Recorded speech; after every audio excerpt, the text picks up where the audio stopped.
तो lesson 5 most IMP, very IMP और सबसे ज़्यादा आईएमपी क्वेश्चंस की बात कर लेते हैं। बच्चे बोल रहे थे जो सीरीज़ ख़त्म करनी है वो फटाफट से कंप्लीट कर लेते हैं, पेपर बहुत ही नज़दीक है एंड सब लोग बहुत ही परेशान है कि क्या होने वाला है। तो कुछ नहीं होगा, बहुत ही अच्छा पेपर आपका जाएगा और बहुत ही अच्छा पेपर आपका आने वाला है। तो चलिए इस वीडियो को स्टार्ट करते हैं।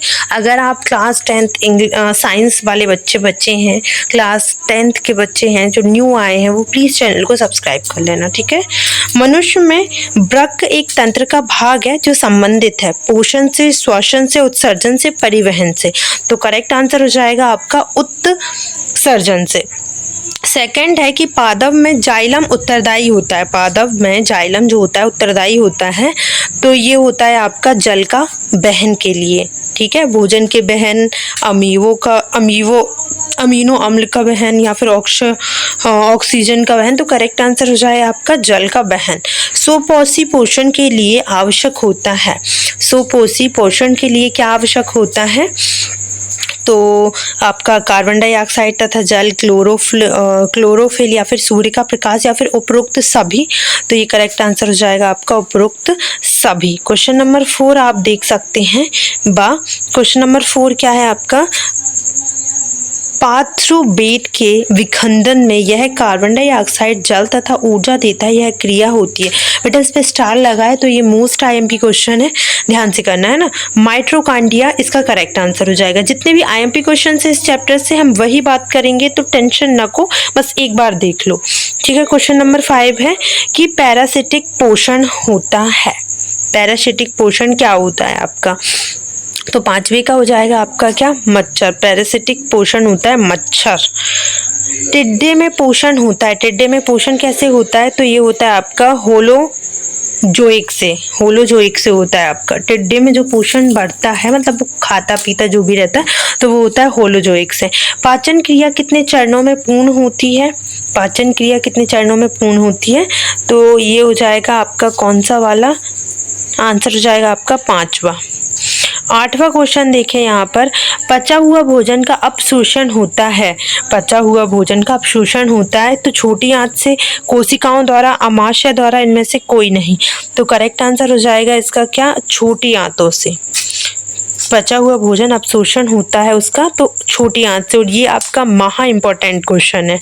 प्रकाश संश्लेषण की दर सबसे अधिक तीव्र होती है, तो इसका करेक्ट आंसर हो जाएगा 40 से 50 डिग्री से। 40 डिग्री से 50 डिग्री से,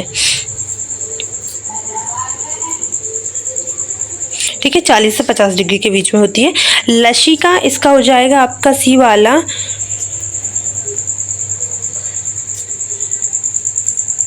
दूसरा यहाँ पर देखिए घाव भरने में सहायक है ना, विलियम हार्वे। तो इसका हो जाएगा आपका क्या? डी वाला। बंद परिवहन तंत्र। मेल्व-पीगी इसका क्या हो जाएगा आपका? एक रक्त कोशिका। इसके बाद रक्त का थक्का, इसका करेक्ट आंसर हो जाएगा आपका क्या? इसका करेक्ट आंसर हो जाएगा आपका क्या? फाइब्रोनोजन, ठीक है। एक शब्द में वाक्य जो सबसे आईएमपी क्वेश्चन है वो ये वाला है। पहला इतना नहीं है, फिर भी आप एक बार देख लें। ऑक्सी श्वसन करने वाले जीवों को क्या कहा जाता है? तो उनको कहा जाता है आपका ऑक्सीजीवी, है ना। सेकंड है कि ग्लूकोज के एक अणु में ऑक्सीकरण में कितनी ऊर्जा मुक्त होती है? तो ये सबसे आईएमपी क्वेश्चन है, 673 kcal, है ना। थर्ड यहाँ पर आप देखिए ग्लूकोज का अपूर्ण ऑक्सीकरण श्वसन की किस विधि में होता है? तो ये होता है अनॉक्सी श्वसन में। किस में होता है बेटा? अनॉक्सी श्वसन में। आगे देखिए आप, आगे लिखा हुआ है आपका क्या? Question number 4।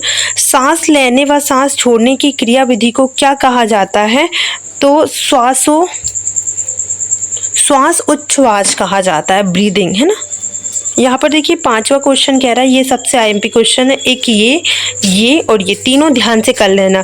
ग्रास होपर में श्वसन अंग का नाम बताएं। तो इसका हो जाएगा श्वसन नली का। सबसे आईएमपी क्वेश्चन। हरे पौधा अपना स्वयं बनाते हैं। हरा पौधा अपना भोजन स्वयं बनाते हैं। पौधे में गैसीय विनिमय द्वारा होता है। तो रंध्रों द्वारा होता है। किसके द्वारा? रंध्रों द्वारा। ग्लूकोज में एक अणु में पूर्ण ऑक्सीकरण से, प्लीज इसे कर लेना, किसी में भी आ सकता है, फिल इन द ब्लैंक्स में, आपका ऑब्जेक्टिव में किसी में भी आ सकता है ना। एस्केरिस गोलकृमि मनुष्य की आंत में पाए जाने वाले खलिस्तान जंतु है, तो हो जाएगा अंत परिजीवी। कवक एक खलिस्तान पोषण का उदाहरण है, तो मृतोपजीवी। कवक एक मृतोपजीवी का पोषण का उदाहरण है। क्वेश्चन नंबर 5 देखिए, सत्य असत्य। प्रकाश संश्लेषण की क्रिया पौधों में गोल्जी काय में पूर्ण होती है, तो ये हो जाएगा आपका असत्य। एटीपी का पूर्ण नाम एमिनोसिन डाइफॉस्फेट होता है, तो ये हो जाएगा आपका इनकरेक्ट। मनुष्य का हृदय 3 कक्षीय होता है, तो ये हो जाएगा असत्य। वायु कोशिकाएं हृदय में पाई जाती हैं, तो ये हो जाएगा आपका असत्य। इसके बाद वायु कोशिकाएं जो होती हैं हृदय में पाई जाती है, ये भी असत्य हो जाएगा। और ये भी मनुष्यों में सामान्य रक्तदाब 180/100 mmHg होता है, तो ये हो जाएगा आपका असत्य, है ना। IMP क्वेश्चंस 2 नंबर, 3 नंबर और 4 नंबर के क्वेश्चंस की बात करते हैं यहाँ पर।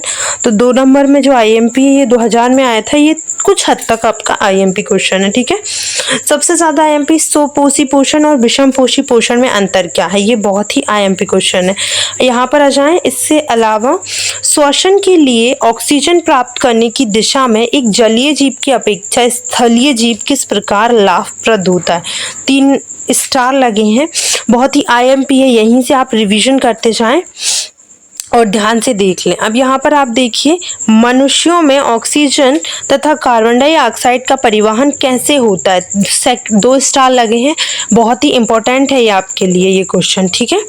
लघुत्तरीय क्वेश्चन में जो सबसे इंपॉर्टेंट है 3 नंबर में ज़्यादा आने की जिसकी संभावना है, वो है कि मानव में वाहन तंत्र के घटक कौन से हैं। घटकों के आपको नाम और कार्य बताने हैं, ठीक है। आप यहाँ पर आ जाएं, इसको एक बार देख लेना कि पादप में भोजन का स्थानांतरण कैसे होता है, भोजन के पाचन में लार की क्या भूमिका होती है। इसके अलावा आप यहाँ पर आ जाएं, ये जो है ये सबसे ज़्यादा इम्पोर्टेंट है कि जाइलम एवं फ्लोएम में पदार्थों के बहन में क्या अंतर होता है, ये वाला क्वेश्चन, ठीक है। इसके अलावा यहाँ पर देखिए, वृक्काणु नेफ्रॉन की संरचना क्रियाविधि का वर्णन आपको करना है, ये भी बहुत इंपॉर्टेंट है। नेफ्रॉन की संरचना, जो बच्चे बोल रहे थे ना डायग्राम, तो मैंने एक all in one shot video बनाया है आप लोगों के लिए। 1 घंटा में मैंने सारे चैप्टर्स कंप्लीट करवाए हैं। उसमें जितने भी डायग्राम्स हमने बताए हैं वो कर लेना, वो उन्हीं में से पेपर में एक डायग्राम आएगा। आगे आ जाते हैं। मूत्र निर्माण की मात्रा का नियमन किस प्रकार होता है, ये इस पे 1 स्टार लगाए, तो एक बार आप लोग देख लेना, इसको कोई भी नहीं छोड़ेगा। बार बार बोल रही हूँ, 2-3 अंतर ही मैंने बताए हैं आप लोगों को, उनको कोई भी नहीं छोड़ेगा। वायवीय श्वसन और अवायवीय श्वसन क्या होता है, इसे प्लीज कर लेना। और ये भी कि ग्लूकोज में ऑक्सीकरण से भिन्न जीवों में ऊर्जा प्राप्त करने के विभिन्न पथ क्या है। 3 स्टार है और 2019 में आया था। इन दोनों की सबसे ज्यादा संभावना है कि आपको आपके बोर्ड एग्जाम्स में देखने को मिलेंगे, ठीक है। इसके अलावा आगे आ जाते हैं अपन। उच्च संगठित पादप में वहन तंत्र के घटक क्या हैं। उत्सर्जित उत्पाद में छुटकारा पाने के लिए पादप किन विधियों का उपयोग करते हैं, ये क्वेश्चन भी बहुत इंपॉर्टेंट है आप लोगों के लिए। इसके अलावा सुपोषी पोषण के लिए आवश्यक परिस्थितियां कौन सी हैं और उनके उत्पाद क्या हैं। यहाँ पर देखिए, हमारे शरीर में वसा का पाचन कैसे होता है, यह प्रक्रम कहाँ होता है, ये बहुत इंपॉर्टेंट है। यकृत के कार्य, ये 5 नंबर के क्वेश्चन में मोस्टली देखने को मिलता है, तो इसे प्लीज आप कर लीजिएगा। इसके बाद मानव में पाए जाने वाली पाचक ग्रंथियों के नाम, इसे एक बार देख लेना, सिर्फ एक बार, ठीक है। ये डायग्राम आपको तैयार करना है, छोड़ना नहीं है, ये बहुत ही इम्पोर्टेंट है आपके लिए, ठीक है। इसके अलावा ये तो प्लीज़ देख लेना, इसको देख ही लेना, इसको छोड़ना नहीं है किसी को। एवं श्वसन एवं श्वासोच्छ्वास में अंतर और मानव में होने वाली पाचन क्रिया के सचित्र समझाइए, मतलब वर्णन आपको करना है। आप अगर हार्ट के डायग्राम की बात करें तो ये भी, और धमनी एवं शिरा में अंतर, 3 स्टार लगे। इसमें से एक क्वेश्चन फंसेगा, ज़रूर आएगा ये, तो ये डायग्राम भी आपको तैयार करते जाना है, ठीक है। उत्सर्जन तंत्र का नामांकित चित्र बनाए, ये वाला कर लेना, 2019 में आया था। बहुत ज़्यादा चांसेस हैं कि ये आपको दिखने को मिलेगा। इसके अलावा आगे आ जाते हैं। 2 नंबर में जो क्वेश्चन है, 2 नंबर में जो क्वेश्चन है वो है कि मनुष्य में 2 प्रकार के ठीक है। इसके अलावा तो हम कुछ नहीं कहेंगे। रक्त एवं लसिका में अंतर कर लेना आप। बस इतने क्वेश्चन आप तैयार कर लेना। और जो आपको छोड़ना नहीं है वो है आपका, एक तो रक्त और लसिका में अंतर क्या है, ठीक है। हमारे शरीर में हीमोग्लोबिन की कमी के परिणाम क्या होते हैं, ये भी नहीं छोड़ना है आपको।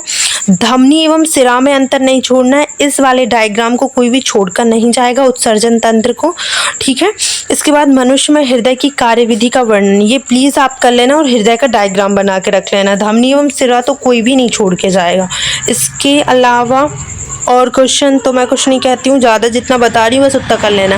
पाचन तंत्र वाला जो है ये भी आपको करना है और इसकी पूरी विधि समझना है कि कैसा क्या है। बस इतने क्वेश्चंस इसमें से आपको डेफिनेटली है कि तैयार करने ही करने एट एनी कॉस्ट। बाकी छोड़ भी देना एक बार पढ़ के, लेकिन इनको आपको तैयार करना ही करना है। All the very best for your exam. और मैं सब कुछ करवा रही हूँ, लेसन 6 अगली वीडियो में करवा दूंगी, फटाफट से करवा रही हूँ। प्लेलिस्ट बना दी है तो चेक कर लो और ऑल इन वन शॉट देख लो। अगर टाइम कम है तो ऑल इन वन शॉट देख लो, उसमें मैंने सब कुछ बता दिया है, ठीक है। ये 1 बाय 1 करके, ताकि कोई प्रॉब्लम ना हो, जिसके पास टाइम है वो इजीली कर ले, इसलिए रिवीजन करवा रहे हैं। Okay, thank you.